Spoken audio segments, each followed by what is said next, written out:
행복합니다. 비록 날씨는 쌀쌀해져서 우리의 몸과 마음은 움츠러들지만 하나님을 향한 우리의 마음은 사랑은 더욱 뜨거워지는 이 밤이 되기를 소망합니다. 그래서 그 뜨거운 하나님을 향한 또 하나님께서 우리에게 주시는 그 사랑을 또 다시 한번 경험하고 또 함께 나누며 또 그러한 마음으로 또 기쁜 마음으로 또 우리의 일터로 또 우리의 삶의 현장으로 돌아가는 이 밤 되었으면 좋겠습니다.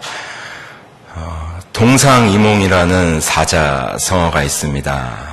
같을동, 한 가지 동, 그다음에 침상, 상, 그다음에 다르리, 꿈몽이라는 뜻인데요.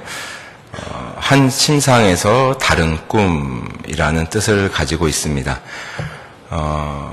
쉽게 말하면 이거죠. 같은 침대 안에서, 같은 침상 안에서, 또한 같은 공간 안에서 다른 마음을 갖는다라는 그런 의미를 가지는 그런 사자성어입니다.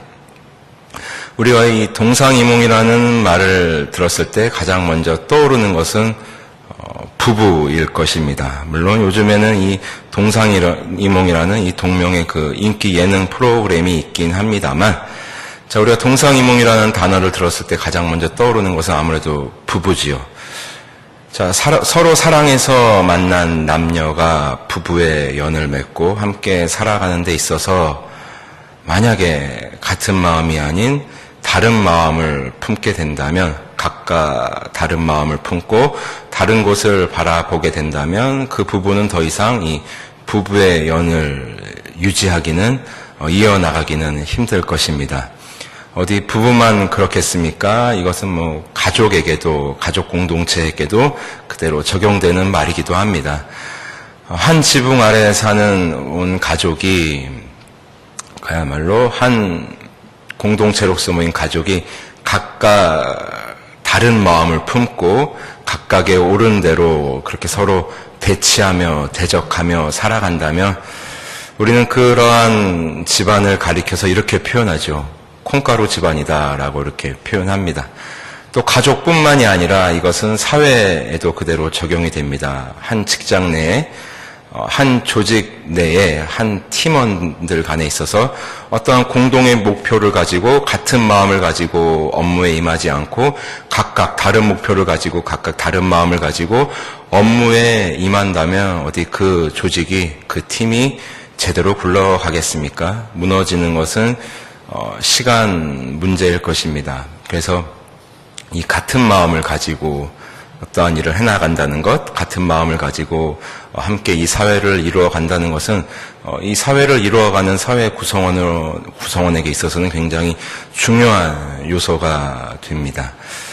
그렇다면 우리 그리스도인들에게야 뭐 더 말할 나위 있겠습니까? 우리 그리스도인들이야말로 한 아버지를 믿는 한 믿음으로 이루어진 신앙 공동체 아니겠습니까? 자, 그런 우리가 한 마음으로 함께 같은 마음을 가지지 않는다면 그야말로 제일 좋아하는 이는 아무래도 사단이 되겠지요. 그리고 다른 마음을 품은 공동체라면 그 공동체 역시 분열되는 것은 시간 문제일 것입니다. 그래서 우리가 한 믿음으로 하나 된 공동체로서 어떠한 마음을 함께 품어야 하는지, 함께 공유해야 하는지, 함께 나누는 이 밤 되기를 소망합니다. 우리는 2달 전 10월 한 달 동안에 빌립보서 1장을 통하여 함께 은혜를 나누었습니다. 여러분 기억하십니까? 예, 아무런 대답이 없으시네요. 감사합니다. 여러분들 덕분에 저는 재탕, 3탕 할 수 있는 담력을 얻게 되었습니다. 자, 은혜와 평강, 그리고 복음에 참여, 전파되는 것은 그리스도, 나의 간절한 기대와 소망, 그리고 복음에 합당하게라는 5가지의 주제를 가지고 우리가 함께 또 말씀을 나누었습니다. 그리고 오늘 우리가 대하는 2장은 빌립보서 1장은 사도 바울이 빌립보 교회 전체를 향한 좀 넓은 범위의 권면이라고 한다면 오늘부터 우리가 4주간 대할 빌립보서 2장은 빌립보 교회 성도들 각각을 향한 좀 더 구체적인 권면이라고 보시면 되겠습니다. 그 적용 범위가 좀 더 이제 좁아지고 그리고 더 구체화된 것이 이제 빌립보서 2장입니다. 그리고 빌립보서 2장 1절은 이렇게 시작하죠. 오늘 본문 1절을 보시면 이제 그러므로 이렇게 시작합니다.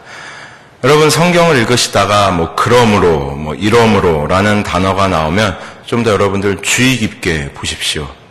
앞에 문장이나 앞에 문단을 이제 그대로 받아서 어떤 결론이나 구체적인 방안을 도출해낼 때 이 그러므로라는 접속사를 사용합니다. 특별히 사도 바울이 즐겨 사용하는 이 성경 기록 유형 중에 하나입니다.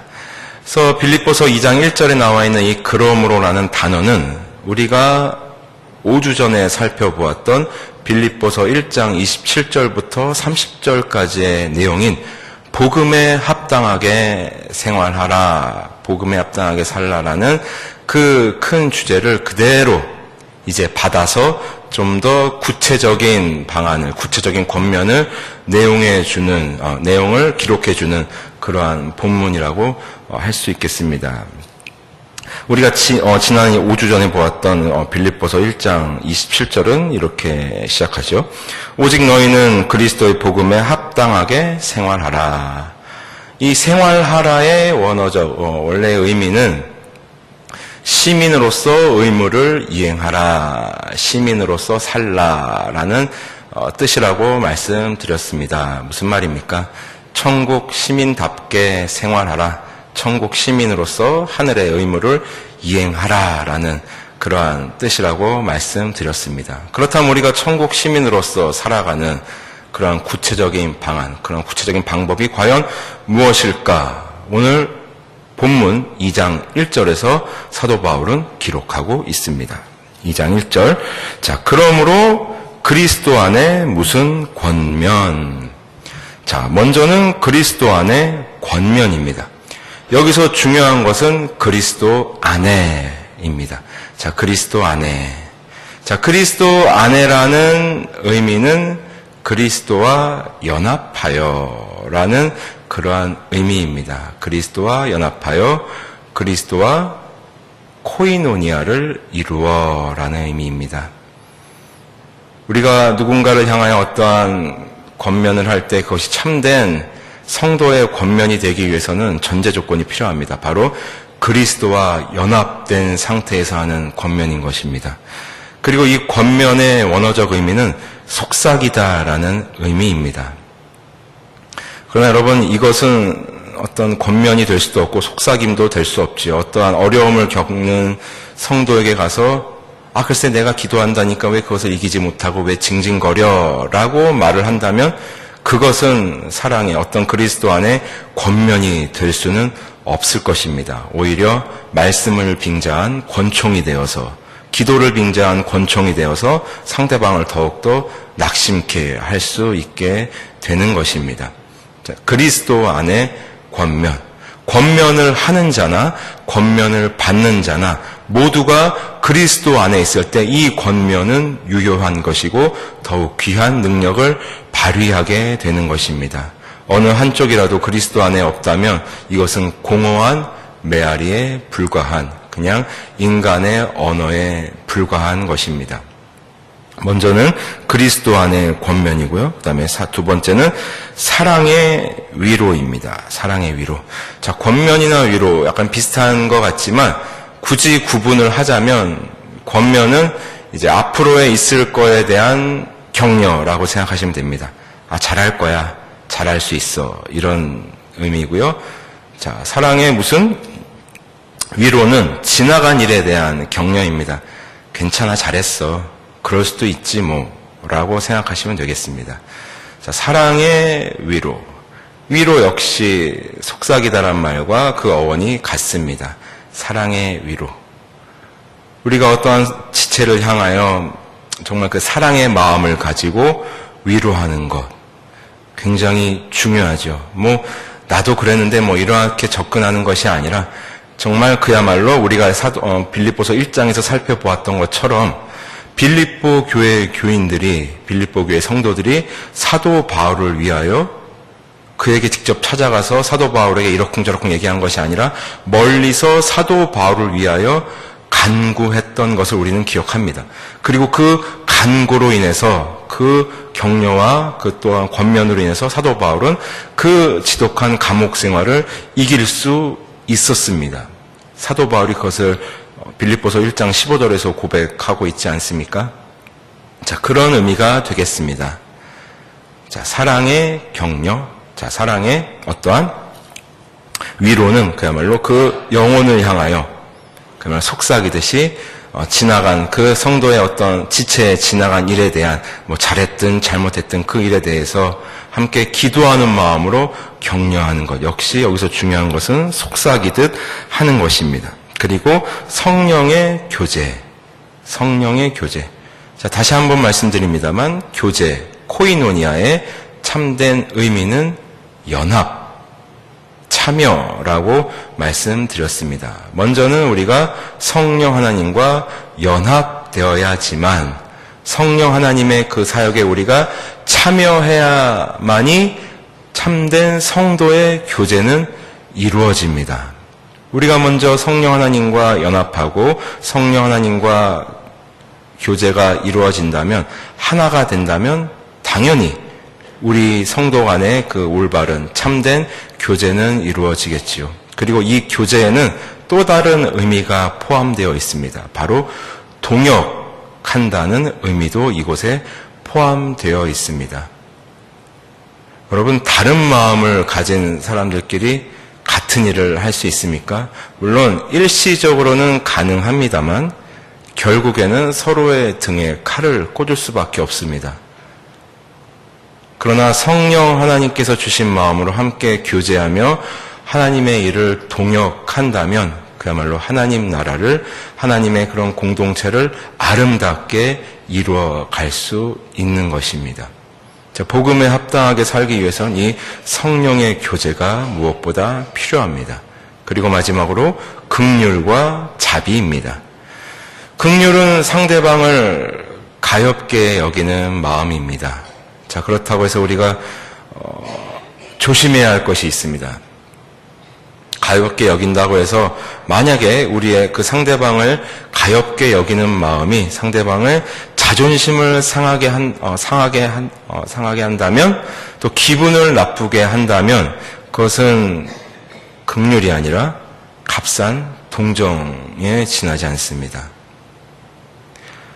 가여워하는 마음이 돼 주님께서 주시는 마음으로 가여워할 수 있는 마음, 그 영혼을 위하여 기도하며 그 영혼을 더욱더 귀히 여기는 마음이 참된 긍휼이라고 할 수 있겠습니다. 그리고 그 긍휼의 마음에서 나오는 행동이 자비일 것입니다.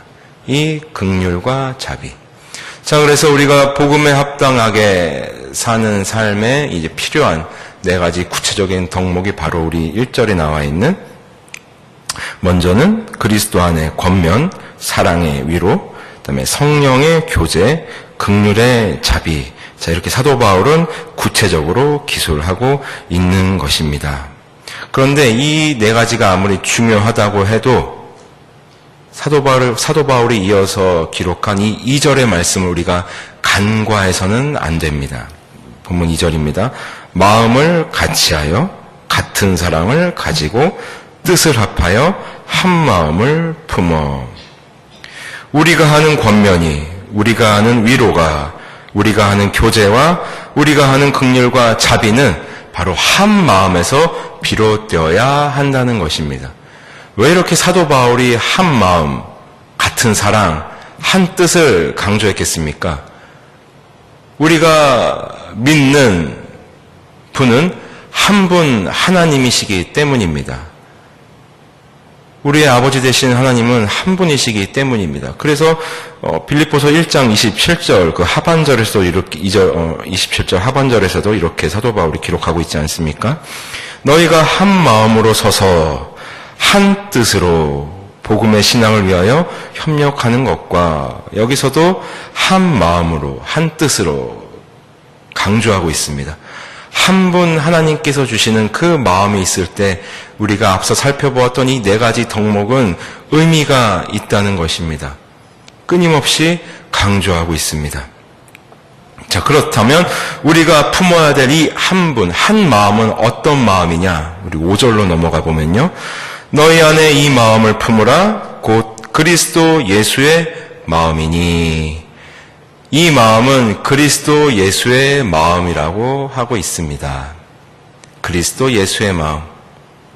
여러분, 얼마나 예수님의 생애에 대해서 잘 알고 계십니까?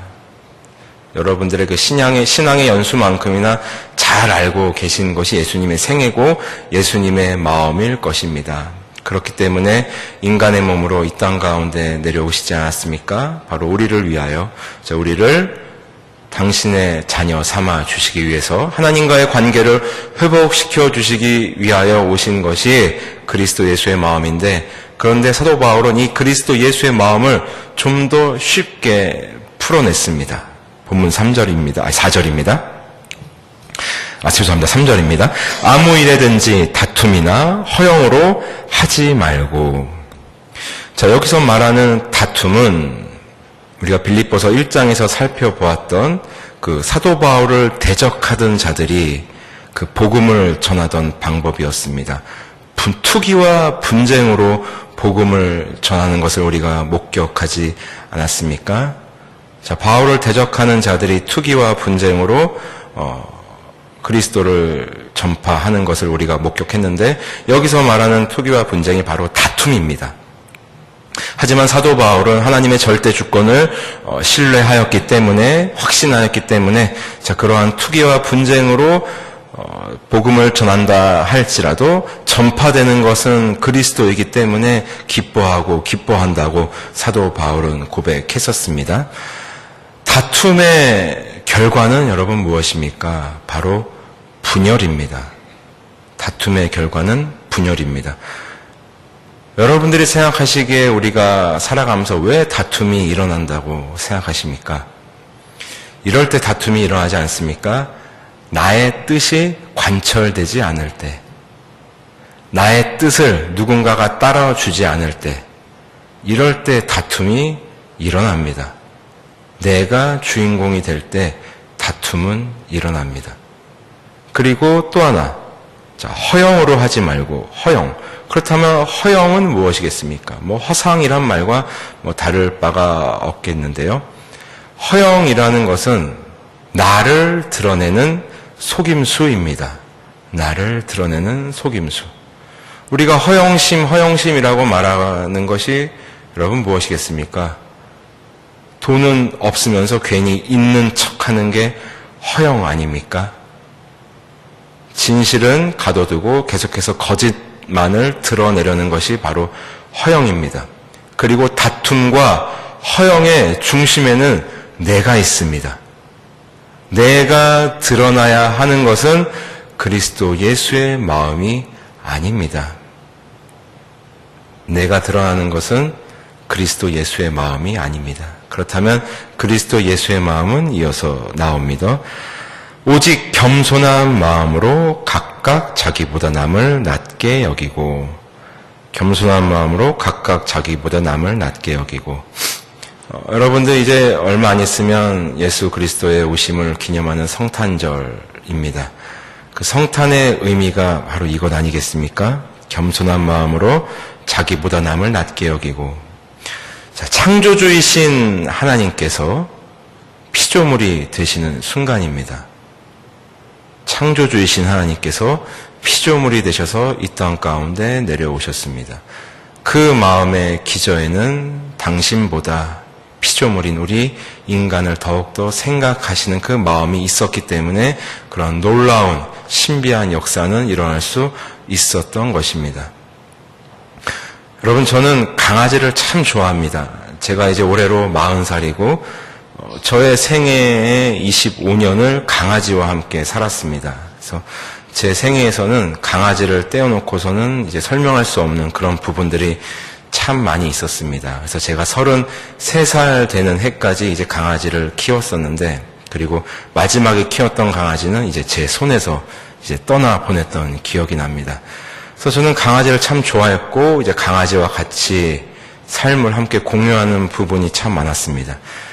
강아지와 하도 오래 같이 살다 보니까요, 나중에는 이 강아지의 눈빛만 봐도 이 강아지의 숨소리만 들어도 이 녀석이 배가 고프구나, 화장실을 가고 싶구나, 지금 춥구나라는 것을 이제 알 수 있는 그런 경지에 오르게 되었습니다.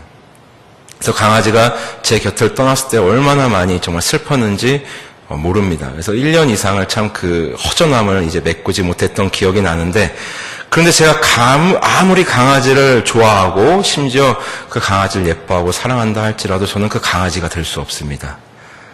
내가 강아지가 되어서 강아지의 마음을 더 이해해 봐야지.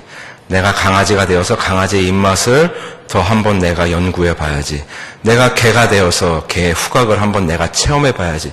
저는 절대 그럴 수 없습니다. 그런데 우리를 창조하신 하나님께서는 그것을 이루어내셨습니다. 피조물인 인간의 몸으로 이 땅에 오셔서 우리와 똑같은 삶을 사시고 우리가 겪을 수 있는 모든 고난과 어려움과 시험을 다 겪어내셨습니다. 예수 그리스도의 마음은 그러한 마음입니다. 당신의 생명보다, 당신보다 우리를 더욱더 높게 존귀하게 여기셨기 때문에 가능했던 일이었습니다.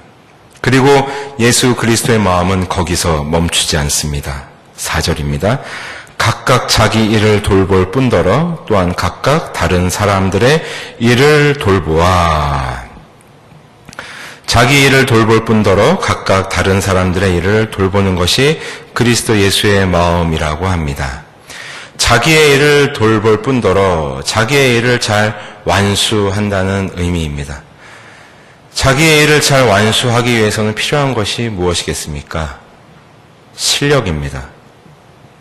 실력 없는 자는 자기의 일도 완수하지 못할 뿐더러 또한 남에게도 피해를 끼칩니다.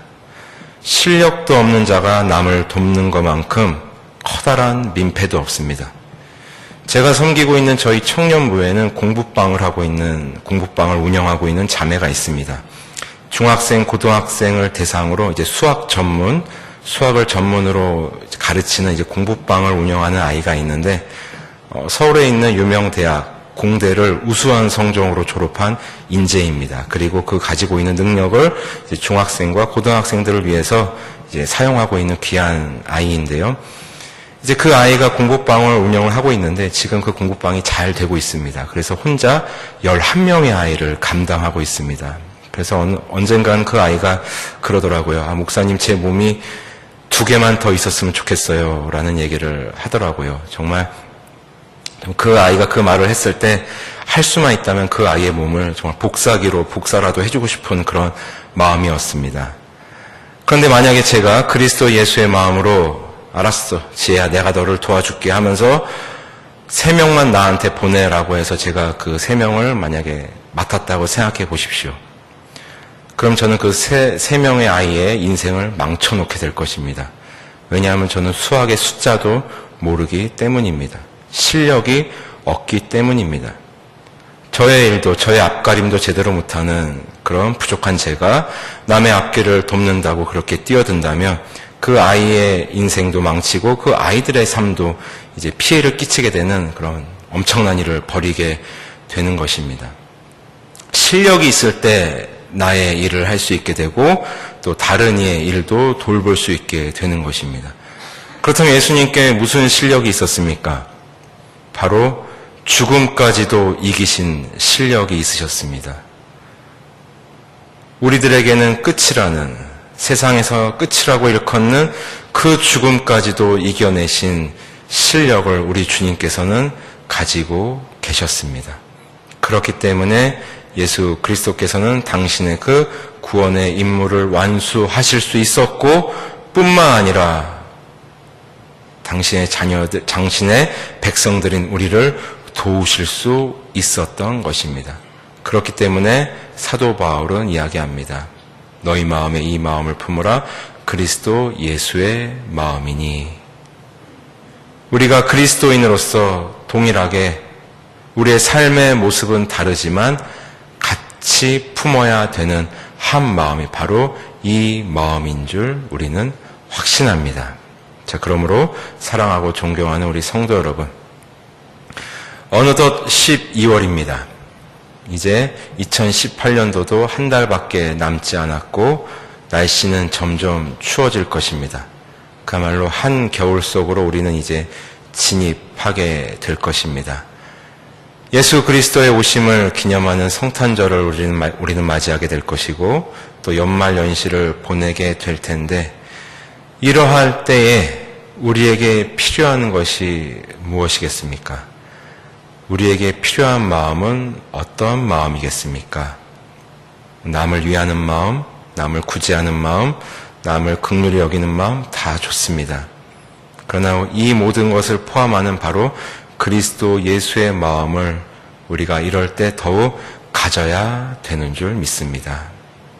우리가 그 마음을 가지고 살아간다면 어찌 하나님께서 우리의 삶에 더 큰 은혜를 부어주시지 않겠습니까?